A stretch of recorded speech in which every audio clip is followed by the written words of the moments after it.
Fancy outlet Mukunda jewellers లో mega వడ్డానం sale 2.0. నమస్కారం. మాఘ పురాణం 7వ రోజు పారాయణలోకి వచ్చాం. ఈరోజు మాఘశుద్ధ సప్తమి. ఈరోజు మాఘశుద్ధ సప్తమి రథసప్తమిగా చాలా అద్భుతమైన పర్వదినంగా జరుపుకుంటాం. రథసప్తమి రోజున మామూలుగా మాఘమాసంలో ఎలా ఉదయకాలం పొద్దున్నే లేవాలో సప్తమి రోజున కూడా ఉదయమే లేచి ఆవు పాలతోటి పాయసం వండి సూర్యుడికి నివేదన చేయమని చెప్పబడింది. అయితే ఈ రోజున చేసే స్నానం మామూలు రోజుల్లో కంటే భిన్నంగా జిల్లేడాకులు కానీ, చిక్కుడాకులు కానీ, కనీసం రేగాకులు కానీ, రేగు పళ్ళు కానీ ఏవైనా తల మీద పెట్టుకుని వాటితోటి స్నానం చేయాలని చెప్తారు. నెత్తి మీద పెట్టుకుని చేయటం 7 ఆకులు అని చెప్తారు. అవకాశాన్ని బట్టి ఎన్నో కొన్ని ఆకులు లేదా నీళ్ళల్లో వేసి పిల్లలకి నెత్తి మీద ఆ నీళ్లు పోయటం కానీ, అంటే ఇప్పుడు మనకి ప్రకృతితోటి మమేకమయ్యే పద్ధతులే మన పండగల్లో కనపడతాయి. ఇలాంటి కాలంలో అంటే ఈ కాలం ఇప్పుడు వచ్చిన శిశిర ఋతువు వస్తుంది కదా, ఈ ఋతువులో ఇలా ప్రత్యేకంగా ఈ ఆకులతోటి నానటం వల్ల నీళ్లు, ఆ నీరు మన శరీరం మీద పడడం వల్ల ఆరోగ్యం చేకూరుతుందని ప్రత్యేకంగా ఈ ఒక రోజైనా చేయమని చెప్తారు. ఇట్లాంటి ప్రత్యేక స్నాన దివసాలకి కొన్ని చెప్పబడతాయి కదా, ఇది కూడా అలాంటిదన్నమాట. ఈ సప్తమి రోజున జిల్లేడాకులు, రేగాకులు, మీ అవకాశాన్ని బట్టి చిక్కుడాకులతోటి స్నానం చేయటం అభ్యంగనాలు కాదండి, తల స్నానం అనే చెప్పబడుతుంది. స్నానం చేయటం తర్వాత పిడకలతోటి, ఆవు పిడకలతోటి ఒక దాలిని కానీ కుంపటిని కానీ ఏర్పాటు చేసుకుని దాని మీద ఒక మందపాటి గిన్నెలో ఆవు పాలని కాచి పాలు పొంగిన తర్వాత అందులో బియ్యం వేసి, మనం బియ్యంతోటే పాయసం చేసుకోవాలి. బియ్యం వేసి తర్వాత బియ్యం అన్నం ఉడికిన తర్వాత అందులో కొంచెం బెల్లం వేసి మరి కాస్త నెయ్యి వడ్డించి సూర్యనారాయణమూర్తికి నివేదన చేయాలని చెప్పబడుతుంది. మన ఇంట్లో ఉండక్కర్లా ఈ విధానం. మామూలుగా ఏంటంటే మనం కొన్ని పండగలు పద్ధతులు చెప్పుకుంటాం, మన ఇళ్లలో ఉంటే చేయాలి లేకపోతే చేయకూడదు, చెయ్యము, భయం మనకి. కానీ ఈ విషయంలో భయపడాల్సిన పనే లేదు. సూర్యారాధన చాలా విశేషమైనది. కొద్దిగా ఇంత పాయసం 3 గుప్పెళ్ళు అంటే 3 గుప్పెళ్ళు ఎంత వస్తుంది, ఒక చిన్న గ్లాసు బియ్యం వస్తాయి అంతే. దాంతో పాయసం చేసి సూర్యభగవానుడికి మనకు ప్రత్యక్షంగా నారాయణమూర్తి కనపడుతుంటే మరీ మంచిది. ఎండ పడే చోట కూర్చుని ఈ పూజా విధానం చేసుకుంటే చాలా విశేషంగా మంచిది.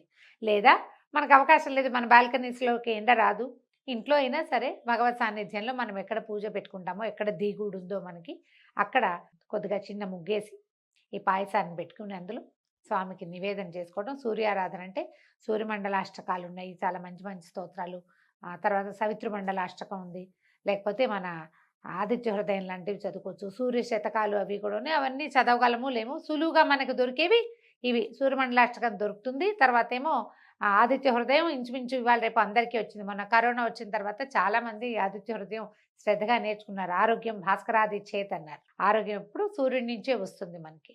ఏదైనా చక్కగా మంచి స్తోత్రం చదువుకోవటం, స్వామికి మనం చేసిన నివేదనని పాయసాన్ని నివేదన చేయటం, జీడిపప్పులు అవి వేయకుండా ఒట్టిగా ఉడికించిన పాలతోటి ఉడికించిన అన్న నివేదన అనమాట. బెల్లం వేసి దానికి అమ్మగా తీయగా రుచిగా చేస్తాం. కొంచెం మరి కాస్త నెయ్యి వడ్డించి స్వామికి నివేదన చేసుకోవచ్చు. ఈ రకంగా చేయటం వల్ల ఈ ప్రసాదాన్ని చిక్కుడు ఆకుల్లో కనుక తీసుకుంటే చాలా మంచిదట. చిక్కుడు ఆకుల రసం ఆరోగ్యానికి మంచిది. విడిగా మనం ఇంకే రకంగానూ తీసుకోలేకపోతాం. వేడివేడి పాయసాన్ని, పాల పాయసాన్ని చిక్కుడాకు మీద పెట్టి ప్రసాదంగా ఇవ్వాలి. ఎంతమందికి ప్రసాద వినిమయం చేయగలిగితే అంత మంచిదండి. మీ అవకాశాన్ని బట్టి చూడండి.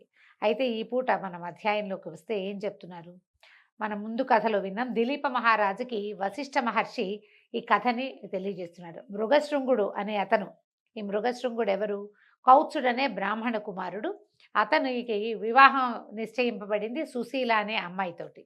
ఆ అమ్మాయి ఒకరోజు మాఘమాసంలో స్నానం చేయడానికి నదీ తీరానికి వచ్చినప్పుడు ఆమె స్నేహితురాళ్లతో సహా ఒక ఏనుగు భయంతో దిగుడు బావిలో పడిపోయి మరణించింది. అయితే ఆ ఏనుగు నుంచి మరణించిన అమ్మాయిల్ని రక్షించడం కోసం ఈయన ఏం చేశాడు, నదిలోకి దిగి తపస్సు చేయటం మొదలుపెట్టాడు. మృగశృంగుడు తపస్సు చేస్తున్న దగ్గరికి ఏనుగు వచ్చేసరికల్లా మాఘ మాసంలో అది నదీ స్నానంలోకి లాగా చేయటం అంటే నదిలోకి దిగటం వల్ల, తర్వాత మృగశృంగుడు తన చేతితోటి వదిలిపెట్టినటువంటి నీటి వల్ల, అతని స్పర్శ వల్ల ఏనుగుకి శాప విమోచనమై ఒక గంధర్వ దేవతగా మారిపోయి వెళ్ళిపోయింది పైకి. వెళ్ళిపోయిన తర్వాత ఏం చేస్తున్నాడో చూద్దాం. ఏనుగుకి శాప విమోచనమైన తర్వాత మరలా మృగశృంగుడు కావేరీ నదిలో దిగి లోపలికి వెళ్ళి అర్థాంతరంగా మృతి చెందిన ఆ 3 కన్యకామణుల గురించి ఘోరమైన తపస్సు చేయటం మొదలుపెట్టాడు. ఇతనికి తపస్సు ప్రాక్టీస్ ఉంది. ఇంతకు ముందు కూడా చాలా కాలం తపస్సు చేసి శ్రీమన్నారాయణుణ్ణి ప్రత్యక్షం చేసుకున్నాడు ఇతను. ఇప్పుడు యమధర్మరాజు కోసం తపస్సు చేయటం మొదలుపెట్టాడట.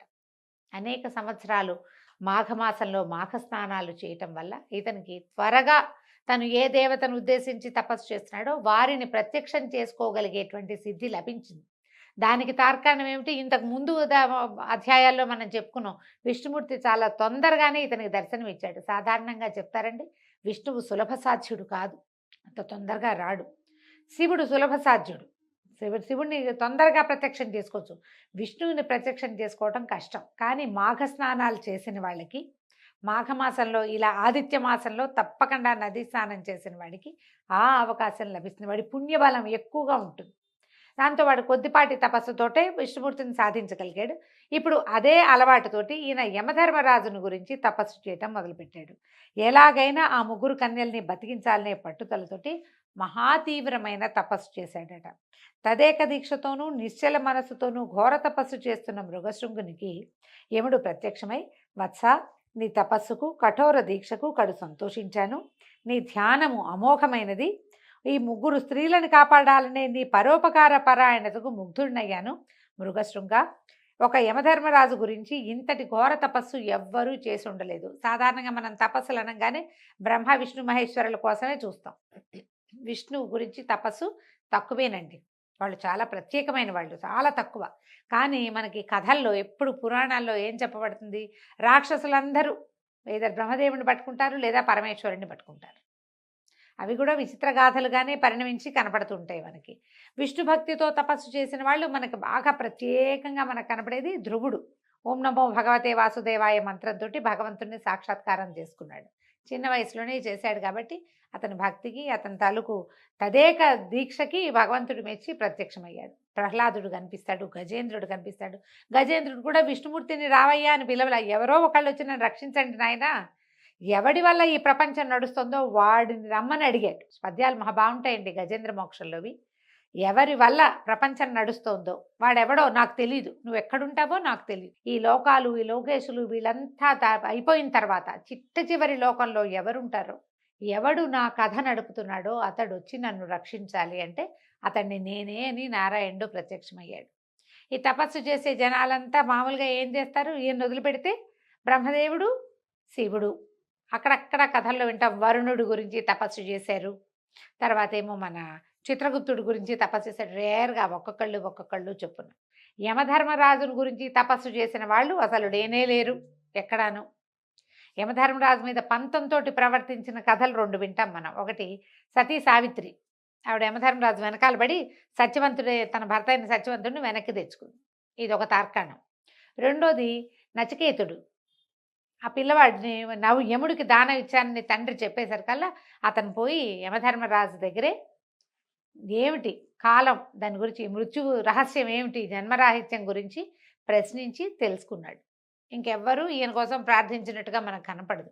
ఈయన ఆశ్చర్యపోయాడనమాట. అందుకని వచ్చి చెప్తున్నాడు, నీలాంటి వాళ్ళని నేను చూడలేదు, నాకు ఎంతో సంతోషం కలుగుతోంది, నీకేం వరం కావాలో కోరుకో, నీ కోరికను తప్పకుండా నెరవేరుస్తాను అని చెప్పాడట. చెప్తే ఈ యమధర్మరాజు పలుకులు విన్న మృగశృంగుడు కళ్ళు తెరిచి చూశాడు. ఎదురుకుండా యమధర్మరాజు పరమ శాంత స్వరూపంతో ప్రత్యక్షమయ్యాడు. మనం యమధర్మరాజు అనగానే ఒక భీషణమైన రూపం గుర్తొస్తుంది. మృత్యుదేవత కదా, మృత్యుదేవత ఆయన ఆధీనంలో ఉంటుంది కాబట్టి ఆయన ఎలాగో భీకరంగా ఉండాలని ఏమీ లేదు. ఈయన పరమ శాంత స్వరూపంతో ప్రత్యక్షమయ్యాడు. మృగశృంగుడు ఈయన ముగుళిత హస్తుడిని నమస్కరించి, మహాల్భవ, ఎంతటి ఘోర తపస్సాలులకైనా లభించని మీ దర్శన భాగ్యం మాకు లభించింది.